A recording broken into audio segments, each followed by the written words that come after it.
As Bob mentioned, when I was here on the Feast of St. Francis, we met somewhere north of here. I think it was actually in Wisconsin, out in nature.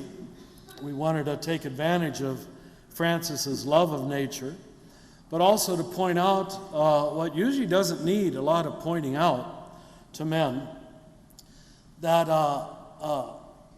the natural world is the natural cathedral for most males. If you look in the Bible, there's hardly any accounts of a male ever confronting God inside of a building. In fact, the only one I can think of is Isaiah. Every other epiphany, manifestation, breakthrough happens. Abraham, Moses, Jesus, John the Baptist.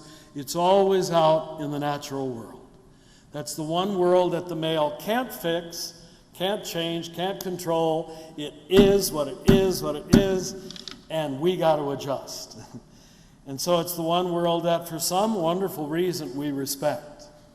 And if God is going to break through all the historic initiation rites, took the boys for extended times of solitude and silence into nature until it spoke to him. And he could speak back to it like my father Francis, who could call it brother and sister. That it was not something outside of family. It was not something beyond relationship. He belonged to it, and it belonged to him. Without oversimplifying, brothers and sisters, this nature deficit disorder, which I think almost all Western people suffer from, I think is probably more than any single reason why we need therapy so much. Because the natural therapy, the natural world that connects you and tells you that you belong, that you matter, that you're connected, that all things have soul, not just humans.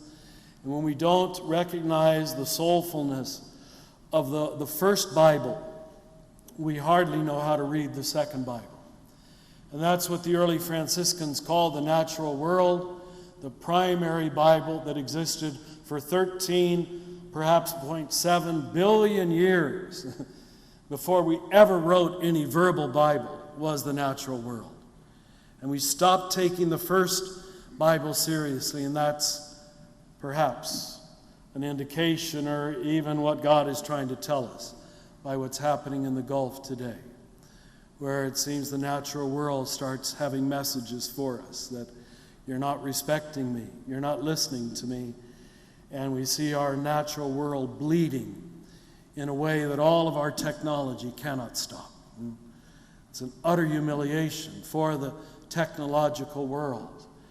But I guess we'd like to say in men's work, maybe it's a lesson from the natural world, even a lesson from the divine world.